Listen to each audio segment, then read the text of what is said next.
Hello नमस्कार, मैं doctor Rajneesh Kumar आप सभी का एक बार फिर से हार्दिक स्वागत करता हूं। आज की वीडियो लेक्चर में हम चर्चा करेंगे कि परीक्षाओं में आए हुए पर्यायवाची शब्द याद करने का सही तरीका क्या हो सकता है। क्योंकि जब भी आप हिंदी व्याकरण की किताब को देखेंगे तो उसमें हजारों पर्यायवाची शब्द आपको मिल जाएंगे और ये संभव नहीं है कि आप सभी को याद कर पाए। तो हम कुछ ट्रिक्स को अपनाएंगे जिससे कि आप आवश्यकता अनुसार और परीक्षा में अच्छा परफॉर्मेंस करने के दृष्टिकोण से उन पर्यायवाची शब्दों को जरूर ध्यान में रखें। अगर हम पर्यायवाची शब्दों के बारे में बात करें तो एक चीज आपको ध्यान में रखना है कि बहुत सारे शब्दों का अर्थ आप पहले से जान रहे होंगे। अब आपको ध्यान में रखना है कि जिस शब्द का अर्थ आपको नहीं पता है, जो नया है, उसको आप अपने नोटबुक पे ध्यान में रखिए। ठीक है, जैसे मैं बात करूं अग्नि का, तो अग्नि का पर्यायवाची आग, वहनी, पावक, अनल, वायु सखा, दहन, धूमकेतु, कृषाण। तो इसमें जो आग है पहले से आप परिचित हैं, पावक भी आपने पढ़ा होगा, अनल पढ़ा होगा। ठीक है, दहन भी आप पहले से जान रहे होंगे। अब अग्नि के पर्यायवाची में जिन शब्दों का सामना आपके जीवन में पहली बार हुआ हो या फिर जो आपको लग रहा हो कि ये तो हमने अग्नि के पर्यायवाची में नया शब्द देखा है, उसको आप नोट कर लीजिए। अब आप जैसे बार बार नहीं याद करेंगे कि अग्नि आग है, पावक है, अनल है, दहन है, ऐसे नहीं याद करना है, बल्कि आप याद करेंगे कि वहनी शब्द जो है ये अग्नि का पर्यायवाची, इसको नोट करेंगे आप। वायु सखा, यानी कि वायु की जो सखा है वो अग्नि में है। जैसे आप देखते होंगे जहां पर आग लगती है, थोड़ा सा उसमें हवा देंगे आप, तो आग बढ़ने के स्थान पर घटने के स्थान पर बढ़ जाती है। अगर आग की मात्रा कम है तो कई बार बुझ भी जाती है, लेकिन जब जंगल में लग जाए या फिर आप देखते होंगे गर्मी के समय में कई बार गेहूं के खेत कई बीघे में जल जाते हैं, तो वायु सखा जब आउट ऑफ कंट्रोल होती है अग्नि, तो हवा जो है उसमें बढ़ाने का काम करती है। तो इसको नोट करना है आपको। धूमकेतु, ये भी नया शब्द है अग्नि के दृष्टिकोण से। और कृषाण, तो आपने देखा कि जो भी इसमें शब्द दिए गए थे उसमें से तीन चार शब्द आपके लिए नए होंगे। इन्हीं को आप अपने नोटबुक पर नोट कर लीजिए और समय निकालकर देखते रहिए। रोज रोज अगर देखते रहेंगे तो आपके दिमाग में वो धीरे धीरे बैठना शुरू हो जाएगा। तो उम्मीद है कि अग्नि के माध्यम से आने वाले सभी पर्यायवाची शब्दों को आप इसी दृष्टिकोण से देखेंगे। दूसरा शब्द दिया हुआ है असुर। असुर का पर्यायवाची है धनुज, दानव, दैत्य, राक्षस, यातुधान, निशिचर, निशाचर, रजनीचर। तो इसमें से बहुत सारे शब्द हैं जो कि आप पहले से जान रहे हैं। अब आपके दिमाग में तुरंत आना चाहिए कि कौन सा ऐसा शब्द है जो कि नहीं जानते हैं। जैसे यातुधान, परीक्षा में आ गया कि यातुधान किसका पर्यायवाची शब्द है, तो इसको आप अगर नोटबुक पर अलग से लिखे रहेंगे तो तुरंत आप बता देंगे कि ये असुर शब्द का पर्यायवाची है। बाकी आप धनुज, दानव, दैत्य, राक्षस, निशिचर, निशाचर, रजनीचर, ये सारी चीजें आप जान रहे होंगे इन शब्दों का। तो आपको यहाँ पर यातुधान नाम का जो शब्द है इसको नोट कर लेना है पर्यायवाची के तौर पर असुर का। तीसरा शब्द है अनुपम। अनुपम अपूर्व, अनोखा, अद्भुत, अनूठा, अद्वितीय, अतुल। तो ये सामान्य तौर पर सभी शब्दों से आप धीरे धीरे परिचित हो गए होंगे। अमृत, अमृत का पर्यायवाची है पीयूष, सुधा, अमीय, जीवनोदक। तो बचपन के दिनों में आप अमृत का पीयूष, सुधा, अमी जान रहे होंगे। जीवनोदक नया आपके लिए होगा, इसको अपने कॉपी पर नोट कर लीजिए। इसके बाद हम देखते हैं अश्व। अश्व का जो पर्यायवाची है वाजी, हय, घोटक, घोड़ा, सैंधव, तुरग, तुरंग। तो इसमें जो घोड़ा शब्द है इससे आप पहले से परिचित होंगे। इसके अलावा है को भी आप पहले से जान रहे होंगे। कुछ शब्द हैं जिसमें कि वाजी, वाजी को नोट कर लीजिए। घोटक, सैंधव, इतिहास पढ़ते हुए सैंधव सभ्यता के बारे में आपने पढ़ा होगा, लेकिन यहाँ पर सैंधव मीन्स क्या है, घोड़ा है, अश्व है। और यहाँ पर दो शब्द आप देख रहे हैं तुरग और तुरंग। यहाँ पर केवल बिंदी का अंतर है। तुरग मीन्स भी घोड़ा होता है और तुरंग मीन्स भी घोड़ा होता है। तो इसको तो हर हालत में मोस्ट इंपॉर्टेंट करके अपने कॉपी पर नोट कर लीजिए। ठीक है, उम्मीद है कि धीरे धीरे मेरा जो ट्रिक है याद करने का सही तरीका जो है वो आपको समझ में आ रहा होगा। और ऐसे ही शब्द परीक्षाओं में पूछ लिए जाते हैं जिस पर कि लगता है कि हमारे दिमाग में वो बैठ गई है। हो सकता है कि आप पर्यायवाची पढ़ें तो आधे घंटे, 45 मिनट, 1 घंटे तक याद रहे, लेकिन इतना आपका आपके जीवन में काम है कि फिर चीजें धीरे धीरे भूलने लगती हैं, तो उनको एक जगह नोट करना पड़ता है। आगे देखते हैं आंख। आंख का जो पर्यायवाची दिया गया है, नेत्र, लोचन, नयन, चक्षु, ऋग, अक्षि, अंबक, दृष्टि, विलोचन। तो इसमें से हो सकता है कि कई शब्दों को पहले से आप जानते रहोगे कि ये आंख का पर्यायवाची है। ठीक है, जैसे नेत्र हो गया, लोचन, नयन, चक्षु, इसको नोट कर लीजिए आप। चक्षु मीन्स आंख। अक्षि, ये बहुत ही इंपॉर्टेंट है, इसको नोट कर लेना है। अक्षि मीन्स आंख। अंबक, अंबक को भी नोट करना है। अंबक माने आंख, दृष्टि, विलोचन, ये सारे आप जान रहे हो। तो आंख के पर्यायवाची कई शब्द दिए हुए थे, अब आपके लिए नए थे। चक्षु, चक्षु भी पुराना है, ये तरीके से दो ही शब्द यहाँ पर मुझे लग रहे हैं कि नए हैं, अक्षि और अंबक, तो इनको नोट कर लीजिए। इसी तरीके से आगे देखते हैं, आकाश शब्द है। ठीक है, आकाश का पर्यायवाची क्या है, लिखा हुआ है, देव, व्योम, गगन, अभ्र, अंबर, नभ, अंतरिक्ष, आसमान, अनंत। इतने पर्यायवाची दिए गए। अब आपके लिए नए पर्यायवाची शब्द क्या हो सकते हैं उसको हम देखते हैं। नए में देव हो सकता है आपके लिए, व्योम आप अच्छे से जानते होंगे, गगन, ठीक है, नभ माने जान ही रहे हैं, अंतरिक्ष, आसमान, अनंत। अब ध्यान में रखना है कि देव हो गया, अभ्र, अभ्र मीन्स आकाश होता है, इसको ध्यान में रखना है। अंबर माने आकाश होता है। तो इतने पर्यायवाची शब्दों में एक अभ्र लग रहा है मुझे, अभ्र और देव, ये दोनों नए हैं। बाकी को आप जान रहे हैं, आपके दिमाग में ये पहले से ही सेव होगा। ठीक है, तो अब सेव हो गया होगा आपके दिमाग में कि अभ्र माने आकाश और अंबर माने भी आकाश है और देव माने आकाश। आम का पर्यायवाची देखते हैं। आम के पर्यायवाची कई दिए हुए हैं, जिसे आम्र, चूत, रसाल, अमृत फल, सहकार, अतिसौरभ, च्यूत मतलब कि आम का पेड़। तो दो शब्द मिलते जुलते हैं। ठीक है, एक जगह अर्थ आ जा रहा है आम का पेड़ और एक का मतलब है आम। आमतौर पर आपने आम्र शब्द का प्रयोग खूब किया होगा। रसाल, एक हिंदी साहित्य में आलोचक हुए हैं जिन्होंने कि अपना उपनाम ही रसाल लिखा हुआ है। तो अगर इस लेक्चर को आप गंभीरता से देख रहे हो, सुन रहे हो, तो कमेंट्स कर जरूर बताइए कि रसाल उपनाम किसका रहा है। जैसा कि मैंने शुरू में ही बताया था कि पर्यायवाची शब्दों का अध्ययन करते समय आपके परिवार के लिए जो नवजात शिशु हैं उनके नामों का भी पता चलेगा, नाम रखना चाहते हैं या फिर कई लोगों ने उपनाम रखा है तो वो यहीं से रखा हुआ है। ठीक है, आम का अर्थ हो गया रसाल। अमृत फल, आम को क्या कहा गया, अमृत फल कहा गया। सहकार, ये दोनों शब्द आपके लिए नए हो सकते हैं। अति सौरभ, सौरभ नाम तो आपने सुना हुआ, लेकिन अति सौरभ मतलब आम होता है।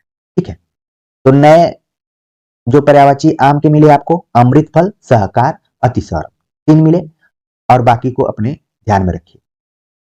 आगे बात करते हैं आनंद।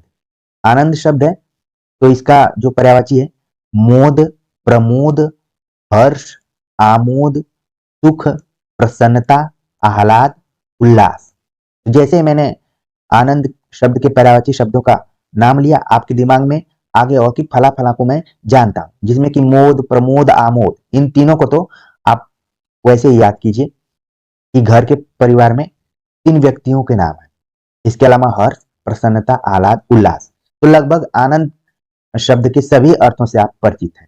ठीक है, आगे बात करते हैं आश्रम शब्द दिया हुआ है। आश्रम मतलब मठ, विहार, कुटी, अस्तर, अखाड़ा, संघ। इसमें आप देख रहे हैं कि सारे शब्दों को आप जान रहे थे, यहाँ पर अस्तर शब्द दिया गया है जिसका अर्थ होता है आश्रम। ठीक है, तो इसको नोट कर लीजिए। इसके बाद हम देखते हैं इच्छा शब्द दिया हुआ है। इच्छा का क्या पर्यायवाची है, आकांक्षा, इप्सा, अभिलाषा, चाह, कामना, मनोरथ, स्पृहा, इहा, वांछा। तो इसमें से कई ऐसे शब्द होंगे जो आपके लिए नए होंगे, जैसे इप्सा। ठीक है, इप्सा मतलब इच्छा। स्पृहा, स्पृहा को आपको ध्यान में रखना है। इसके अलावा जो दिया है इहा, ये भी है, और वांछा। ये इच्छा के कई शब्दों में 3 शब्द हैं जो कि आपके लिए नए हैं, बल्कि 4 शब्द हैं, इप्सा, स्पृहा, इहा और वांछा। ठीक है, आपने एक शब्द सुना होगा वांछनीय, ये यहीं से बना हुआ है, यानी कि इच्छित जो चीज है। फिर भी हमें याद करना है, तो अपने नोटबुक पे इप्सा, स्पृहा, इहा को जरूर रख लीजिए। और बाकी आप जान रहे होंगे, आकांक्षा, अभिलाषा, चाह, कामना, मनोरथ। ठीक है, पुष्प की अभिलाषा में चाह नामक शब्द आया हुआ है, अगर माखनलाल चतुर्वेदी की कविता को पढ़ेंगे तो। ठीक है, इसके बाद हम देखते हैं इंद्र। इंद्र का पर्यायवाची है सुरपति, मघवा, पुरंदर, वासव, महेंद्र, देवराज। तो इसमें सबसे पहले आपके दिमाग में आ गया होगा, सीरियल इत्यादि देखते हुए, देवराज इंद्र। देवराज देवताओं के राजा, तो ये आप पहले से परिचित होंगे।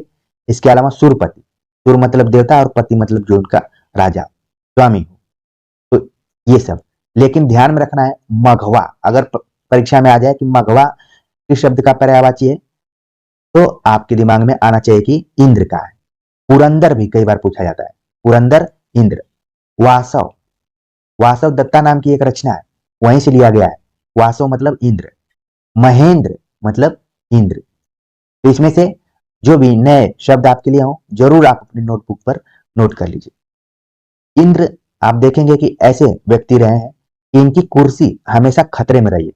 जब भी आपने सीरियल देखा होगा, तो इंद्र परेशान से रहते हैं, कभी ब्रह्मा के पास, कभी विष्णु के पास, कभी शंकर जी के पास जाते रहे। हालांकि रहे हैं ये देवताओं के राजा, लेकिन हमेशा संकट के दौर में रहे। तो इनका पर्यायवाची शब्द कई बार परीक्षा में पूछा गया है, जिसमें कि मघवा, पुरंदर, वासव को बिल्कुल ध्यान में रखिए, बाकी को आप परीक्षा में आराम से पकड़ लेंगे। आगे बात करते हैं, अगला शब्द है कपड़ा। कपड़ा का जो पर्यायवाची है वस्त्र, पट, वसन, अंबर, चीर। ठीक है, जिसमें कि चीर हरण, महाभारत आपने देखा होगा, दुशासन और द्रौपदी, चीर हरण मतलब कि कपड़ा का हरण, यहाँ पर पर्यायवाची के दृष्टिकोण से देखें तो। बाकी वस्त्र को आप जान रहे हैं, पट को भी समझ रहे हैं, वसन, वसन मतलब कपड़ा, अंबर। अब देखेंगे कि कई ऐसे शब्द हैं जो कि एक से अधिक शब्दों के पर्यायवाची हैं। अभी हम आकाश का देख रहे थे, तो वहां भी अंबर शब्द का प्रयोग हुआ था। तो ऐसे को आप मोस्ट इंपॉर्टेंट करके एक अलग बॉक्स बनाकर नोट कर लीजिए कि कौन से ऐसे शब्द हैं जिनके एक से अधिक पर्यायवाची शब्दों में उनकी गणना की जाती है। तो अंबर उसमें से एक है। बाकी अन्य शब्दों को आप जान गए कि ये कपड़ा का पर्यायवाची है। इसके बाद हम देखते हैं कमल। कमल का जो पर्यायवाची है सरोज, जलज, अब्ज, पंकज, अरविंद, पद्म, कंज, शतदल, अंबुज, सरसिज, नलिन, तामरस। तो इसमें से कई ऐसे शब्द हैं जिनको आप पहले से जानते हैं, कुछ नए शब्द हैं, जैसे अब्ज, अब्ज मतलब कमल।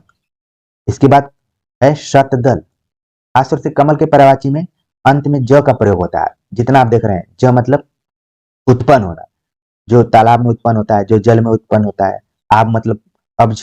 ठीक है, पंख जो कीचड़ में उत्पन्न होता है। अरविंद, ये थोड़ा सा अलग है। पद्म, तो इनको ध्यान में रखिए। तरसीज, नलिन, नलिन मतलब कमल। और तामरस, परीक्षा में ज्यादातर पूछ लिया जाता है कि तामरस किसका पर्यायवाची है, तो हो गया कमल का। तो देख रहे हैं कि कितने पर्यायवाची शब्दों का नाम यहाँ पर दिया गया है, लेकिन आपके लिए एक ही दो पर्यायवाची शब्द हैं जो कि नए हैं, उन्हीं को आप नोटबुक पर लिख लेंगे। एक दिन समय आएगा कि वो भी आपके लिए पुराने हो जाएंगे, तो ज्यादा याद करने की जरूरत नहीं पड़ेगी, बल्कि आपकी जो वोकेबुलरी, आपका जो शब्द भंडार है, वो ज्यादा मजबूत होगा। आप जब भी अपनी बातों को कहीं रखेंगे तो उसमें वजन होगा। ठीक है, तो कमल का याद रख लिए, जो जो आपको नहीं आ रहा है उसको एक जगह नोट कर लीजिए। अब बात करते हैं किरण। किरण शब्द का पर्यायवाची है, उसमें है मरीचि, मयूख, अंशु, कर, रश्मि, प्रभा, अर्ची, गो।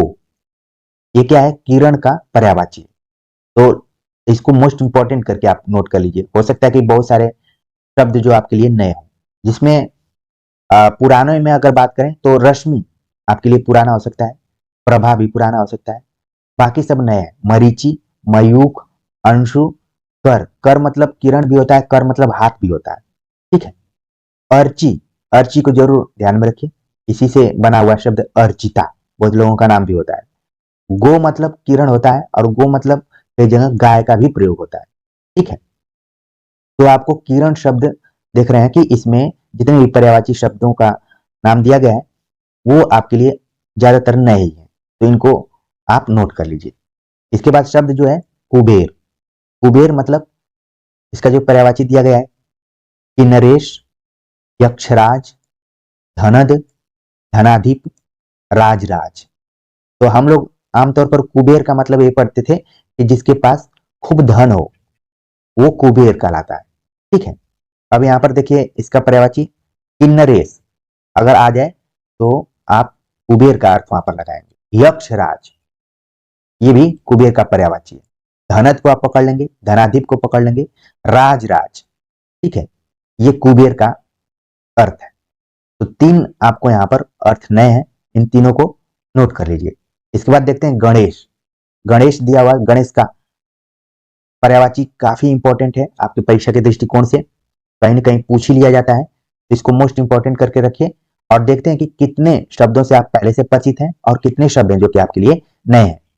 इसमें गणेश का जो पर्यायवाची दिया गया है लंबोदर, एक दंत, मूषक वाहन, गजवदन, गजानन, विनायक, गणपति, विघ्ननाशक, भवानी नंदन, महाकाय, विघ्नराज, मोदक प्रिय, मोददाता।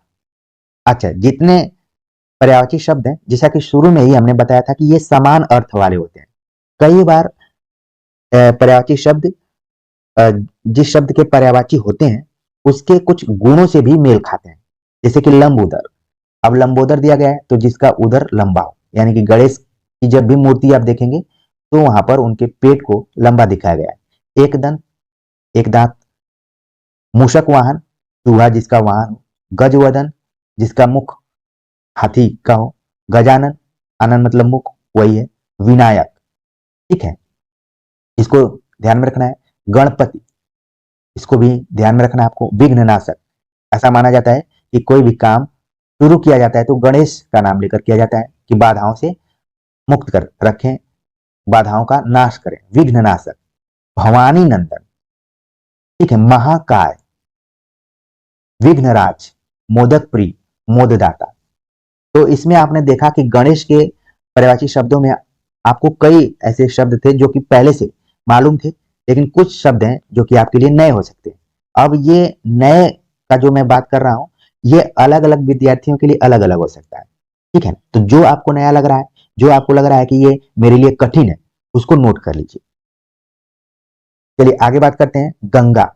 गंगा का भी पर्यायवाची खूब परीक्षाओं में आता है, जिसमें है जाह्नवी, देव नदी, सुरसरित, भागीरथी, मंदाकिनी, देवापागा, ध्रुवनंदा, ठीक है, ये गंगा के पर्यायवाची हैं, जिसमें कि आप जाह्नवी से परिचित होंगे, देव नदी, सुरसरित, भागीरथी, मंदाकिनी, देवपागा, देवापागा और ध्रुवनंदा। लगभग सभी शब्दों से आप परिचित होंगे, क्योंकि बचपन के दिनों से ही हमें को रटाया गया है कि फला फला शब्द का पर्यायवाची क्या हो सकता है।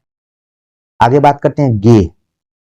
गेह मतलब क्या है, इसका पर्यायवाची दिया है घर, निकेतन, भवन, सदन, आगार, आयतन, आवास, निलय, धाम, गृह। तो इतने जो शब्द हैं सब गेह के पर्यायवाची हैं। अब आप देखते होंगे कई लोगों के घर बने रहते हैं तो वहां पर कहीं जगह लिखा रहता है कि निकेतन है, फला निकेतन, फला भवन, फला सदन, ठीक है, फला आवास, फला निलय। आप जब मंदिर जाते हैं तो फला धाम। तो इस तरीके से दिया रहता है।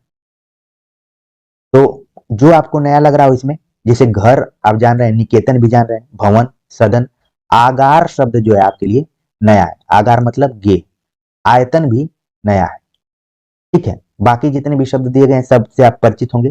तो गे के इतने शब्दों में दो शब्द जो कि आपके लिए नए हैं। बाकी आपने प्रेमचंद का एक उपन्यास पढ़ा होगा, सेवा सदन, मतलब ऐसा घर जहां पर सेवा इत्यादि करने का मौका दिया गया है लोगों को, सेवा सदन। ठीक है, तो इसी तरीके से जोड़कर आपको अध्ययन करना है। जो नया शब्द आपको दिख रहा है उसको अपने कॉपी पर नोट करते जाइए। अगला शब्द है गदहा। गदहा दिया हुआ है, अब देखते हैं इसका जो पर्यायवाची क्या है। खर, गर्दभ, धूसर, रासभ, बेसर, चक्रिवान, वैशाख नंदन। इसका भी पर्यायवाची परीक्षाओं में खूब पूछा जाता है गदहा को। हम लोग इसको हल्के में लेते हैं, लेकिन यही परीक्षा में आ जाएगा तो भारी संकट पैदा कर सकता है। खर मतलब गदहा, गर्दभ, धूसर, रासभ। तो इसमें कुछ ऐसे शब्द हैं जो कि आपके लिए नए होंगे। जैसे मान लीजिए किसी को बुलाया जाए कि वैशाख नंदन, अगर उसको सीधे सीधे आप बोलेंगे गदहा तो फिर हो सकता है कि वो व्यक्ति चिढ़ जाए। लेकिन अगर उसको आप बोलते हैं वैशाख नंदन, तो अगर उसको मालूम होगा कि वैशाख नंदन माने गधा होता है तब तो वो चिढ़ेगा। लेकिन शब्द को देखते हुए लगेगा कि उसको हो सकता है कुछ अच्छी बातें कही जा रही हो, वैशाख नंदन, तो प्रसन्न भी हो सकता है। ठीक है, लेकिन इसका अर्थ यहाँ पर आप देख रहे हैं कि गधा, वैशाख नंदन। चक्रिवान, ठीक है, जैसे आपने सुना हुआ गाड़ीवान, तो चक्रिवान, ये लोग चक्का इत्यादि ढोते थे पहले गधा, अब धीरे धीरे प्रचलन कम हो गया है। बेसर, ये नया शब्द आपके लिए। रासब, ये भी परिचित है। धूसर, धूल धूसरक जो शब्द यूज किया जाता है। गर्दभ, ये तो सबसे प्रचलित शब्द है। इसके बाद है खर। तो कहने का मतलब है कि गधा शब्द का जो पर्यायवाची है जो आपके लिए नया हो उसको नोट कर लीजिए, और जो शब्द आप पहले से जान रहे होंगे वो आपके दिमाग में खुद सर्च होकर बाहर आ रहा होगा। अगला शब्द है चंद्र। चंद्र शब्द का जो पर्यायवाची है चांद, चंद्रमा, हिमांशु, सुधांशु, सुधाकर, सुधाधर, राकेश, शशि, सारंग, निशाकर, निशापति, रजनीपति, मृगांक, कलानिधि। पता नहीं वर्तमान समय में आप सभी के घर अगर कोई निमंत्रण पत्र आता है तो आप लोग उसको कितना गंभीरता से पढ़ते हैं। वहां पर भी देखेंगे आप तो जितने भी परिवार का नाम रहता है किसी न किसी पर्यायवाची शब्द से जुड़ा रहता है। यहाँ पर देखिए चंद्र शब्द दिया हुआ है, तो चंद्र के बहुत सारे पर्यायवाची यहाँ पर दिए हैं। इसमें से कुछ आप पहले से जानते हैं, कुछ हो सकता है कि आपके लिए नया हो। जो नया हो उसको आप नोट कर लीजिए। जैसे कि आप देख रहे हैं कि चांद, चंद्रमा, हिमांशु, सुधांशु, सुधाकर, सुधाधर, राकेश, शशि, ये आपके लिए नए हैं, पुराने हैं। सारंग आप देख रहे हैं कि ये नया हो सकता है। इसके अलावा निशाकर, निशापति, रजनीपति, मृगांक, सब पुराने हैं। कलानिधि हो सकता है कि आपके लिए नया हो, तो इसको नोट कर लीजिए। इसके अलावा जो मेरा नाम है रजनीश, वो भी चंद्रमा का पर्यायवाची है। कई बार मुझसे इंटरव्यू में भी पूछा गया और इसमें संधि भी पूछ ली जाती है, तो चाहे तो इसको आप ध्यान में रख सकते हैं। मे भी परीक्षा में पूछा जा सकता है कि रजनीश का पर्यायवाची क्या है, तो आपके दिमाग में तुरंत चंद्रमा आना चाहिए। इसके बाद हम देखते हैं अगला जो शब्द है चोर। चोर शब्द का भी पर्यायवाची हमें ध्यान में रखना है, जिसमें कि दिया हुआ है तस्कर, दस्यु, रजनीचर, मोशक, कुंभिल, खनक, साहसिक। आप देख रहे हैं यहाँ पर चोर शब्द का पर्यायवाची जो दिया गया एक शब्द यहाँ पर साहसिक। चोरी करना भी एक साहस का काम है, तो साहसिक दिया गया। वैसे तो हम अपने जवानों या फिर सेना में जो काम करने वाले लोग हैं या फिर कोई अच्छा काम कोई करता है तो उसको साहसिक कहा जाता है कि चलो बहुत ही साहसिक। लेकिन यहाँ पर चोर का जो पर्यायवाची शब्द दिया गया वो साहसिक के तौर पर दिया गया है, इसको ध्यान में रखना है, हल्के में नहीं लेना है।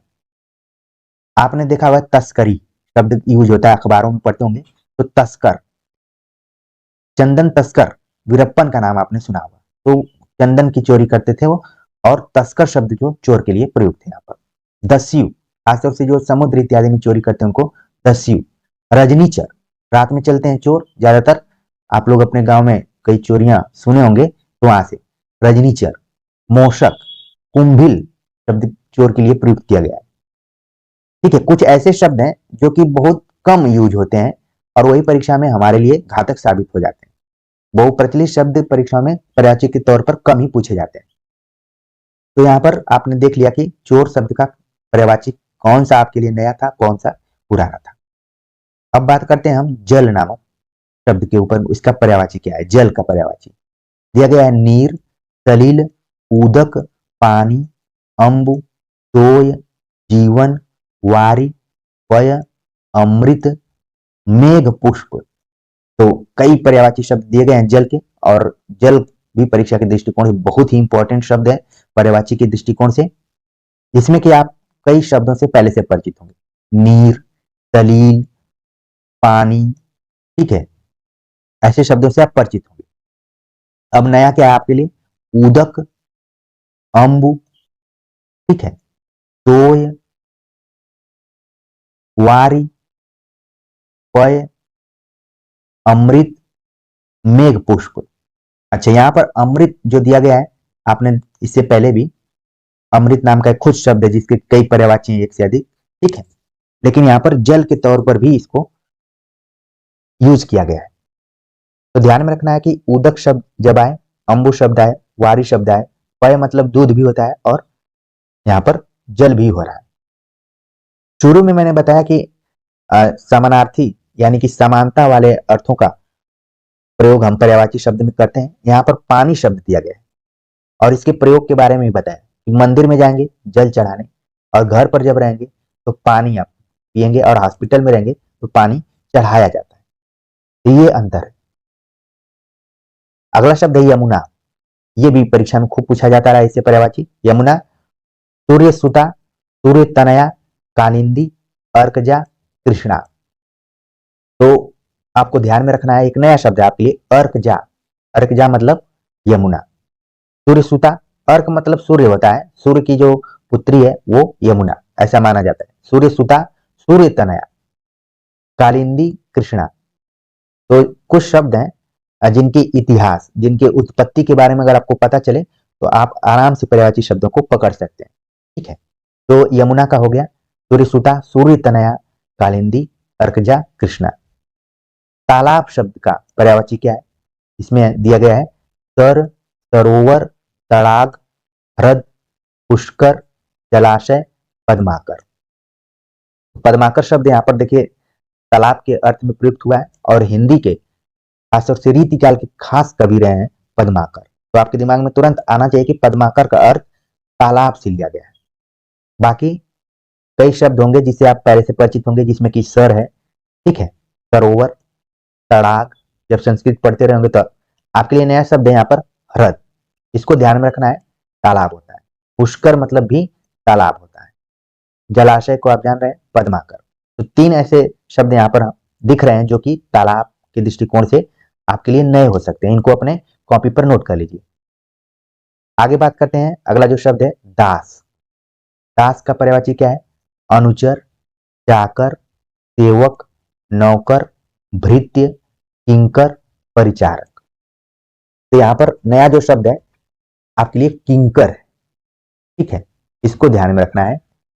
कवि किंकर, महावीर प्रसाद द्विवेदी इत्यादि के संदर्भ में कई बार ये शब्द प्रयुक्त होता है, या फिर द्विवेदी युग में किंकर शब्द आया हुआ है एक दो बार। तो बाकी शब्दों से तो आप परिचित हो गए होंगे कि दास का पर्यायवाची है। भृत्य कई बार पूछ लिया जाता है। दो शब्द यहाँ पर आपके लिए नए हो सकते हैं, इनको नोट कर लीजिए। इसके बाद हम शब्द देखते हैं दुख। दुख का पर्यायवाची क्या हो सकता है, पीड़ा, व्यथा, कष्ट, संकट, शोक, क्लेश, वेदना, यातना, यंत्रणा, खेद। तो लगभग सभी शब्दों से आप परिचित हैं। क्लेश शब्द को आपको ध्यान में रखना है कि हमें दुख हो रहा है, क्लेश हो रहा है।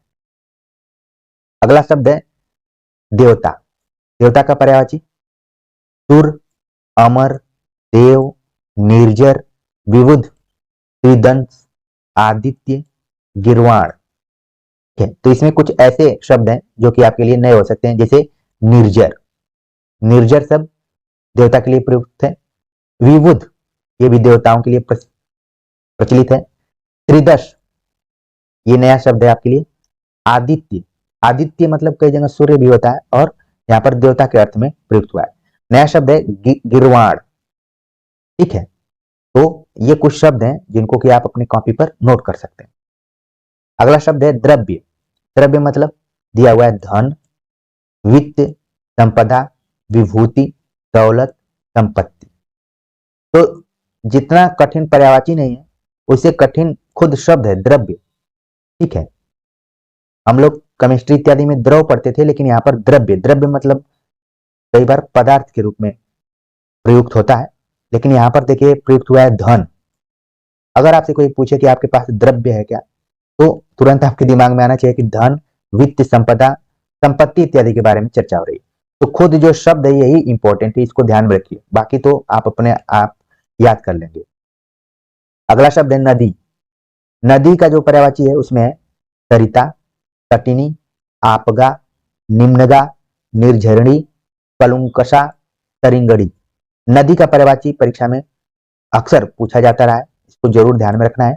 जो भी नया आपके लिए, जैसे कि तटिनी, तटिनी शब्द को ध्यान में रखिए, आपगा शब्द को ध्यान में रखिए, निम्नगा, कलुंकषा को ध्यान में रखिए पर्यायवाची के दृष्टिकोण से, तरिंगड़ी को ध्यान में रखिए, निर्झरणी को भी ध्यान में रखिए। ठीक है, तो आपने देखा कि सरिता को छोड़कर जितने भी शब्द हैं यहाँ पर आपके लिए नए हो सकते हैं, तो इनको नोट कर लीजिए और इंपॉर्टेंट करके नदी के सामने लिख भी लीजिए कि परीक्षा के दृष्टिकोण से महत्वपूर्ण है। अगला शब्द है नौका। नौका का जो पर्यायवाची है नाव, तरिणी, जलयान, जलपात्र, तरी, बेड़ा, डोंगी, पतंग। ये नौका के पर्यायवाची। इसमें से जो नया शब्द है तरिणी, इसको नोट कर लीजिए, तरी, इसको नोट कर लीजिए, डोंगी और पतंग, ये सब नौका के अर्थ में प्रयुक्त होने वाले शब्द हैं। इसके बाद हम बात करते हैं पत्नी शब्द। पत्नी का क्या अर्थ है? भार्या, दारा, गृहिणी, बहू, वधू, कलत्र, प्राणप्रिया, अर्धांगिनी। तो सबसे पहले परिचित होने वाला शब्द जो है अर्धांगिनी है, मतलब पत्नी। इसके अलावा ध्यान में रखना है भार्या मतलब भी पत्नी है, दारा मतलब भी पत्नी है, ये सब आ जाते हैं एग्जाम में। गृहिणी, अर्धांगिनी के बाद गृहिणी शब्द का प्रयोग पत्नी के अर्थ में है। कलत्र, कलत्र को बिल्कुल आप ध्यान में रखिए, बहु वधु तो आप पता कर लेंगे तुरंत, लेकिन कलत्र माने क्या होता है? पत्नी होता है। आपको तीन शब्द यहाँ पर नए दिख रहे होंगे, कलत्र है एक, दूसरा है भार्या और दारा, बाकी चीजों को आप पकड़ लेंगे। ठीक है, पत्नी का हमने देख लिया, तो पति का देख लेते हैं।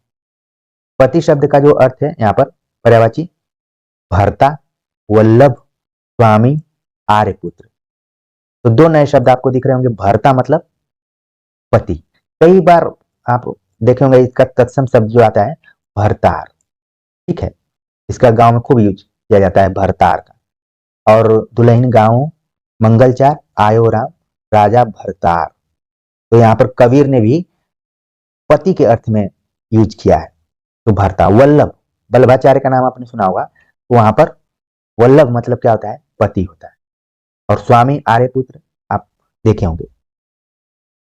मुझे उम्मीद है कि बहुत सारे विद्यार्थी जुड़े हैं जो कि कोई ना कोई सीरियल देखते होंगे। अब तो टीवी पर देखने की जरूरत नहीं, यूट्यूब पर भी सब कुछ मौजूद है, या फिर ऐप भी बने हुए हैं अलग अलग टीवी सीरियल्स के। तो वहां पर जो शब्दावली यूज की जाती है अक्सर वो पर्यायवाची शब्द के रूप में ही रहता है। ठीक है, अब आगे बात करते हैं हवा शब्द। हवा मतलब वायु, समीर, मरुत, वात, बयार, प्रकंपन, समीरण, पवन। इतने शब्द थे हवा के। अब इसमें नया शब्द क्या आपके लिए हो सकता है? नया शब्द इसमें है मरुत। ठीक है, वात भी नया हो सकता है आपके लिए, बयार। ये तीन शब्द मेरे हिसाब से नए हैं, बाकी जितने भी शब्द हैं वो सब आप परिचित हैं। समीरण को भी नया में रख लीजिए, समीर से बना हुआ है समीरण। तो हवा, वायु, समीर, मरुत, वात, बयार, प्रकंपन, पवन। पक्षी शब्द परीक्षाओं के दृष्टिकोण से इंपॉर्टेंट है। इसका देख लेते हैं पर्यायवाची क्या है। विहंग, विहग, खग, पखेरु, परिंदा, चिड़िया, शकुंत, अंडज, पतंग, द्विज। बहुत ही इंपॉर्टेंट ये शब्द है परीक्षाओं के दृष्टिकोण से। अगर पर्यायवाची की बात करें, कई ऐसे शब्द होंगे जिसमें कि आपको नए लग रहे होंगे। जैसे यहाँ पर दिया गया है विहंग, विहंग मतलब विपक्षी है और विहग मतलब विपक्षी है। बस ध्यान रखने वाली बात है कि केवल यहाँ पर अनुस्वार का अंतर आपको दिख रहा है। तो विहंग, विहग पक्षी, खग मतलब पक्षी, पखेरु पक्षी, परिंदा इसी से जुड़ा हुआ है, जुड़ी हुई एक रचना है परिंदे। कमेंट्स कर जरूर आप बता सकते हैं कि किसकी रचना है, किसकी कहानी। तो ये परिंदा मतलब पक्षी। चिड़िया, शकुन, शकुंत मतलब पक्षी होता है, इसी से बना हुआ है शकुंतला। ठीक है। और एक जब आप पढ़ेंगे चार सप्तक तो उसमें भी सप्तकों की चर्चा करेंगे, तो शकुंत नामक एक कवित्री रही। अंडज, अंडज भी आपके लिए नया हो सकता है। अंडज मतलब पक्षी, जिनका जन्म अंडे के माध्यम से होता है वो पक्षी। पतंग, आपने देखा कि पतंग मतलब पक्षी, और नौका में भी आया था पतंग। तो इसको आप इंपॉर्टेंट करके एक बॉक्स जो मैंने बताया था बनाकर उसको नोट कर लीजिए। द्विज मतलब पक्षी, कई बार ब्राह्मण के अर्थ में भी आता है द्विज। तो पक्षी शब्द के पर्यायवाची को जरूर आप अपने ध्यान में रखिए, परीक्षाओं में खूब पूछे जाते हैं। अगला शब्द है पर्वत। पर्वत मतलब भूधर, शैल, अचल, महीधर, गिरि, नग, भूमिधर, तुंग, अद्रि, पहाड़। तो पर्वत के कुछ ऐसे शब्द हैं जो कि आप पहले से परिचित होंगे, लेकिन कुछ नए शब्द हैं वो आपके लिए जरूरी है। जिसमें कि दिया हुआ है तुंग, हिमाद्री तुंग प्रबुद्ध शुद्ध भारती। तुंग मतलब पर्वत, अद्रि मतलब भी क्या आता है पर्वत। बाकी सारे शब्दों से आप परिचित होंगे, तो इन दोनों को नोट कर लीजिए। अगला शब्द है पंडित। पंडित मतलब सुधी, विद्वान, कोविद, बुध, धीर, मनीषी, प्राज्ञ, विचक्षण। तो पंडित शब्द में जो नया आपके लिए कोविद, बुध, ठीक है। बाकी शब्द जो हैं वो आप पकड़ लेंगे कि पंडित के अर्थ में। अगला शब्द है पुत्र। पुत्र का मतलब तनय, सूत, बेटा, लड़का, आत्मज, तनुज। ये सब पुत्र के पर्यायवाची हैं। और नीचे आप देखेंगे कि पुत्री का जो पर्यायवाची दिया गया है मिलता जुलता है। तनया मतलब खाली आ की मात्रा लग गई, पुत्री हो गई। सुता, बेटा, ई की मात्रा लग गई, आत्मजा। दुहिता, नया शब्द आपके लिए यहाँ पर दुहिता। नंदिनी, ठीक है। ये दो नए शब्द हैं। बाकी पुत्र का याद है तो पुत्री का भी आप अच्छे से याद कर सकते हैं। और आमतौर पर आपने देखा होगा कि पुल्लिंग का स्त्रीलिंग करते समय कई बार आ की मात्रा जब शब्द बन जाते हैं, मतलब पुल्लिंग स्त्रीलिंग में बदल जाता है। यहाँ पर भी आपको वही देखने का एक उदाहरण दिखा। ठीक है। अब बात करते हैं पृथ्वी। पृथ्वी जो शब्द है इसका पर्यायवाची परीक्षाओं में खूब पूछा जाता है, इसको इंपॉर्टेंट करके नोट कर लीजिए। पृथ्वी मतलब भू, इला, भूमि, धरा, उर्वी, धरती, धरित्रिणी, धरित्री, धरणी, वसुधा, वसुंधरा। इसमें आपके लिए नया है इला। इला मतलब पृथ्वी। और इला डालमिया करके एक रचनाकार है। मैं इसलिए रचनाकारों से जोड़कर बता रहा हूं कि आपका पर्यायवाची भी तैयार हो और रचनाकारों के बारे में एक जिज्ञासा उत्पन्न हो कि जब इतना साहित्यिक नाम है तो उनकी रचना में भी कुछ खास विशेषता हो सकती है। उर्वी, उर्वी आपके लिए नया शब्द है, बाकी शब्द आपके लिए सब पुराने हैं। तो ईला मतलब पृथ्वी और उर्वी मतलब पृथ्वी। अगला शब्द है पुष्प। पुष्प का हम देख लेते हैं। फूल, सुमन, कुसुम, प्रसून। तो सभी शब्दों से लगभग आप परिचित हैं, प्रसून को ध्यान में रख लीजिए। अगला शब्द है बाण। बाण मतलब तीर, कर, विशिख, आसुग, तिलिमुख, ईशु, नाराज। तो बाण शब्द में कई ऐसे नए शब्द हैं जो कि आपको ध्यान में रखना है, जिसमें कि विशिख मतलब बाण, आसुग मतलब बाण, शिलीमुख ये परीक्षाओं में पूछा जा चुका है, शिलीमुख मतलब बाण, ईशु मतलब बाण, नाराज, नाराज नहीं है, नाराज मतलब बाण। तो कुछ ऐसे शब्द हैं बाण के पर्यायवाची जो कि आपको कॉपी पर नोट करने चाहिए। अगला शब्द है बिजली। बिजली मतलब चंचला, चपला, विद्युत, सौदामिनी, दामिनी, तड़ित, बिजुरी, क्षण प्रभा। अब इसमें आपके लिए नया क्या हो सकता है? इसमें आपके लिए नया जैसे क्षण प्रभा, ठीक है, दामिनी, ये दो शब्द हैं। बाकी आप चंचला, चपला, विद्युत, बिजली ये सब ध्यान में रख लिए होंगे। अगला शब्द है ब्रह्मा।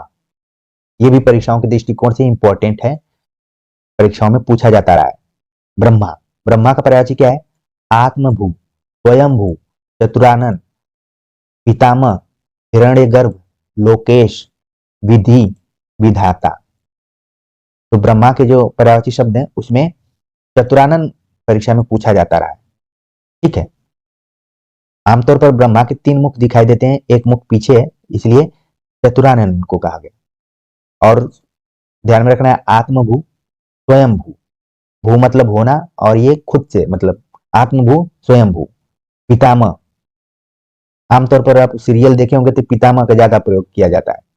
हिरण्यगर्भ, इसको नोट करना है। लोकेश, ब्रह्मा। विधि, विधाता, आमतौर पर प्रयुक्त किया जाता है कि विधि के विधान को टाला नहीं जा सकता, तो ब्रह्मा के अर्थ में यह सब प्रयुक्त होता है। अगला शब्द है वृक्ष। वृक्ष मतलब तरु, द्रुम, पादप, विटप, अगम, पेड़, गाछ। तो आपके लिए नया शब्द इसमें क्या आ सकता है? इसमें नया शब्द आपके लिए है अगम और गाछ। बाकी तरु मतलब आप जान रहे होंगे, द्रुम, तोड़ द्रुमों की मृदु छाया। पंत ने लिखा है एक कविता, द्रुम मतलब वृक्ष। पादप, आपने जब जीव विज्ञान वनस्पति विज्ञान पढ़ा होगा तो पादप शब्द का प्रयोग वहां पर खूब किया जाता है। विटप, विटप भी आपके लिए नया हो सकता है। ठीक है, विटप, अगम और गाछ ये नए शब्द हैं, और पेड़ तो सबसे ज्यादा प्रचलित होने वाला शब्द है। तो वृक्ष का पर्यायवाची आपके दिमाग में बैठ गया होगा, तरु, द्रुम, पादप, विटप, अगम, पेड़, गाछ। खासतौर से अगम को आप ध्यान में रखिए, क्योंकि मिलता जुलता नहीं है बल्कि एकदम से अलग प्रतीत हो रहा है, लेकिन पर्यायवाची है वृक्ष का। अगला शब्द है मछली।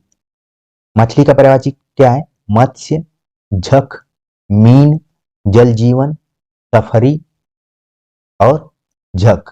या फिर इसमें केवल अंतर है, यहां पर खटखोट से आ गया है। तो मछली का ध्यान में रखिए, मत्स्य, झक को ध्यान में रखिए। ठीक है, और मीन मतलब मछली, जल जीवन। अगर परीक्षा में आ जाए कि जल जीवन का मतलब क्या है, तो हो सकता है कि कई लोग इसको वायु से अर्थ लगा लें, लेकिन यहां पर देखिए क्या है, यहां पर बताया जा रहा है कि जिसका जीवन ही जल है वो क्या है? मछली। सफरी, सफरी मतलब मछली, ये भी नया है। और झक का मैंने बताया, इसको नोट कर लेना है। महादेव, अगला शब्द है महादेव। जैसे ब्रह्मा इंपॉर्टेंट है वैसे ही महादेव भी परीक्षाओं के दृष्टिकोण से इंपॉर्टेंट है। महादेव का पर्यायवाची है शंभु, ईश, शंभु, ईश, पशुपति, शिव, महेश्वर, शंकर, चंद्रशेखर, भव, भूतेश, गिरीश, हर, त्रिलोचन। इसमें से कई ऐसे शब्द होंगे जो कि आपके लिए पुराने होंगे, कुछ शब्द हैं जो कि नए हो सकते हैं, जिसमें कि चंद्रशेखर, इसको नोट कर लीजिए। ठीक है, जानने के लिए अगर थोड़ा सा समय निकालकर आप ध्यान देंगे तो इसका अर्थ भी आप जान जाएंगे, लेकिन जल्दीबाजी में हो सकता है कि गड़बड़ भी हो जाए। बाकी जितने भी शब्द हैं, भूतेश, भूतेश भी महादेव, गिरीश, हर, हर हर महादेव। ठीक है, तो ये है त्रिलोचन। तो लगभग, क्योंकि महादेव बहुत लोगों के इष्ट होते हैं, तो इनके हर नाम से लोग परिचित होते हैं। शिव शंभु, एक गाना भी चला है शंभु शंभु करके। ठीक है, ईश, ईश मतलब तो ऐसे देवता होता है, लेकिन महादेव के अर्थ में इसका प्रयोग हो रहा है। पशुपति, महाराज। शिव, महेश्वर, महेश्वर सूत्र इन्हीं से निकला हुआ था, जो कि 14 महेश्वर सूत्र है। शंकर जानते हैं आप सारे लोग। तो उम्मीद है कि महादेव का पर्यायवाची आपके दिमाग में बैठ गया होगा। आगे बात करते हैं, अगला शब्द है मेघ।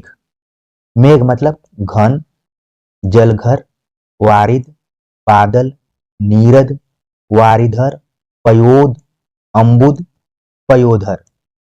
कई बार कहा जाता है कि अगर आप बादल का पर्यायवाची जानना चाहते हैं तो बादल, कमल और समुद्र, इन सब का पर्यायवाची एक दूसरे से थोड़ा थोड़ा मिलता रहा है, तो इनको विशेष तौर पर हमें ध्यान में रखना है। जिसे मेघ मतलब घन। ठीक है, बादल का अर्थ है यहाँ पर जलघर, वारिद, बादल, नीरद, वारिधर, पयोद, अम्बुद, पयोधर। पयोधर का अलग अर्थ भी होता है, सन के अर्थ में इसका प्रयोग होता है। बाकी जितने भी शब्द यहाँ पर दिए गए हैं मेघ का, लगभग सबसे आप परिचित होंगे। मुनि शब्द है, मुनि मतलब पर्यायवाची दिया यति, अवधूत, ठीक है, धूत अवधूत। जब आप आदिकाल पढ़ेंगे तो वहां पर अवधूत शब्द का प्रयोग एक आगे जगह आया हुआ है, खासतौर से नाथ साहित्य में। सन्यासी, सन्यासी शब्द आप देखिए कैसे लिखा गया है, शुद्ध अशुद्ध में पूछ लिया जाता है। सन्यासी को मुनि कहा गया है। वैरागी, जिसको वैरागी उत्पन्न हो गया हो। तापस, संत, भिक्षु, महात्मा, साधु, मुक्त पुरुष, ये सब मुनि का पर्यायवाची। अगला शब्द है रात्रि। रात्रि मतलब पर्यायवाची इसका क्या दिया है, सरवरी, निशा, रात, रैन, रजनी, यामिनी, त्रियामा, विभावरी, क्षणदा। तो इसमें रात्रि के कई ऐसे शब्द होंगे जो कि आपके लिए नए होंगे, जिसमें कि सरवरी शब्द जो है नया हो सकता है, ठीक है। इसके बाद आपके लिए यामिनी शब्द, त्रियामा, विभावरी, ठीक है, क्षणदा। खासतौर से इसमें आपको महादेवी वर्मा की कई रचनाएं दिख रही होंगी, जिसमें कि यामा यहाँ पर देखिए लिया हुआ है, क्षणदा भी रचना है, विभावरी, बीती विभावरी जागरी। तो रात्रि के सब पर्यायवाची हैं। जो शब्द आपके लिए नए हो उनको जरूर नोट करते रहिए। अगला शब्द है राजा। राजा नृप, भूप, महीप, महीपति, नरपति, नरेश, भूपति, राव, सम्राट, ये सब राजा के पर्यायवाची हैं। इसमें से अब नया क्या आपके लिए है, महीपति। इसको आप नोट करिए क्योंकि इसमें पति शब्द लगा है, थोड़ा सा कंफ्यूजन क्रिएट हो सकता है कि कोई दूसरा अर्थ ना हो जाए, तो ये राजा के अर्थ में है। अगला शब्द है विष्णु। विष्णु, जितने देवताओं के नामों पे पर्यायवाची शब्द बने हैं उनको विशेष तौर पर आपको ध्यान में रखना है। विष्णु का जो पर्यायवाची है, गरुण ध्वज, अच्युत, जनार्दन, चक्रपाणी, विश्वंभर, मुकुंद, नारायण, ऋषिकेश, दामोदर, केशव, माधव, गोविंद, लक्ष्मीपति, विभु, विश्वरूप। तो जैसे ही मैंने विष्णु के पर्यायवाची शब्दों का नाम लिया तो आपको लग रहा होगा कि मैं आपके आसपास के लोगों का नाम ले रहा हूँ, आपके गांव में जितने भी लोग रहते हैं उनका नाम ले रहा हूँ, ठीक है। बहुत सारे ऐसे शब्द इसमें थे जो कि किसी न किसी के नाम है, और मैंने शुरू में ही बताया कि पर्यायवाची शब्दों से ही नामकरण किए गए हैं ज्यादातर लोगों के। फिर भी हमारे लिए नए क्या शब्द हैं इसमें, गरुण ध्वज कम नाम होता है, ठीक है। अच्युत नाम होता है, जनार्दन, चक्रपाणी, विश्वंभर, मुकुंद, नारायण, ऋषिकेश, दामोदर, केशव, माधव, गोविंद, लक्ष्मीपति, विभु तक नाम होते हैं। विश्वरूप। तो इतने पर्यायवाची में आपको दो शब्द ऐसे दिखे हैं जिनको की नोट करने की जरूरत है। अगला शब्द है समुद्र। समुद्र का पर्यायवाची क्या है, सागर, जलधि, पारावार, सिंधु, नीरनिधि, नदीश, पयोधि, अर्णव, पयोनिधि, रत्नाकर, अवधि, वारिश, जलधाम, नीरद, ठीक है। तो समुद्र के पर्यायवाची भी परीक्षाओं में आते रहे हैं।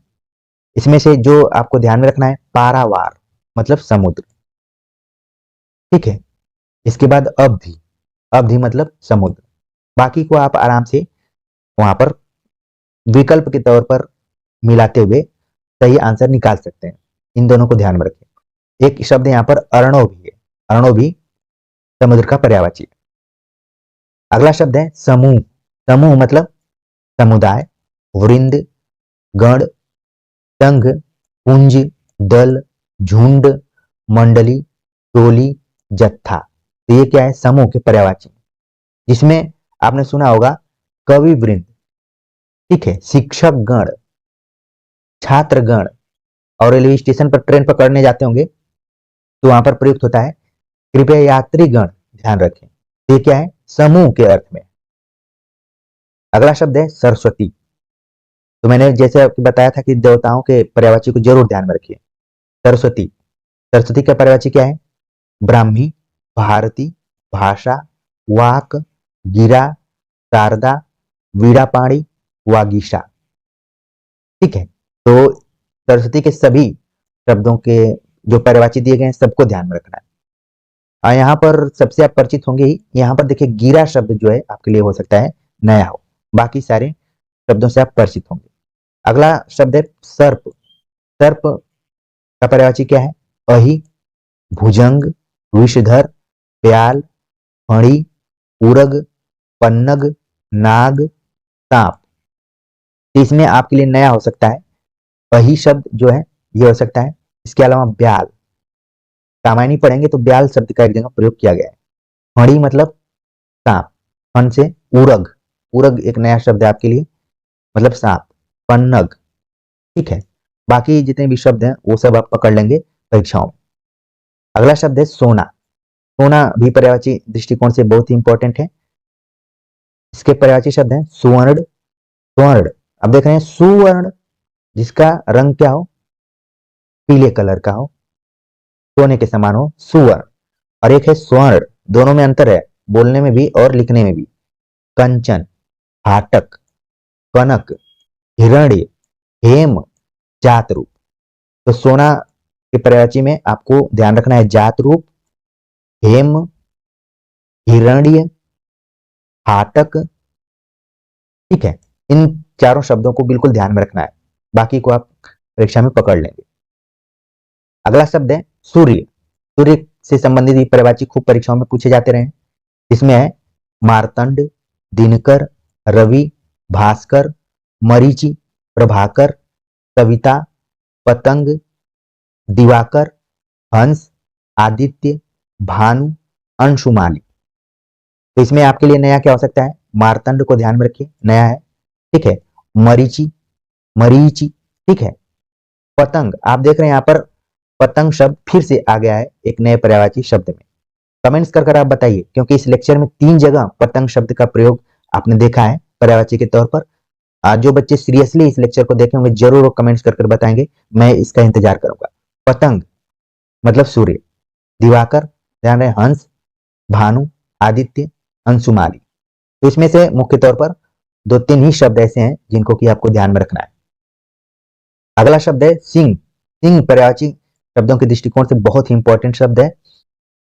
इससे संबंधित सवाल प्राय परीक्षाओं में पूछे जाते हैं। सिंह मतलब शार्दुल, व्याघ्र, पंचमुख, मृगराज, मृगेंद्र, केसरी, केहरि, केशी, महावीर। तो सिंह को बिल्कुल आप इंपॉर्टेंट करके इसके सामने नोट कर लीजिए। अब आपके लिए नया क्या हो सकता है? यहां पर थोड़ा सा हमें ध्यान रखना है कि जो शब्द दिए गए हैं मृगराज, मृगेंद्र, इसका मतलब क्या है?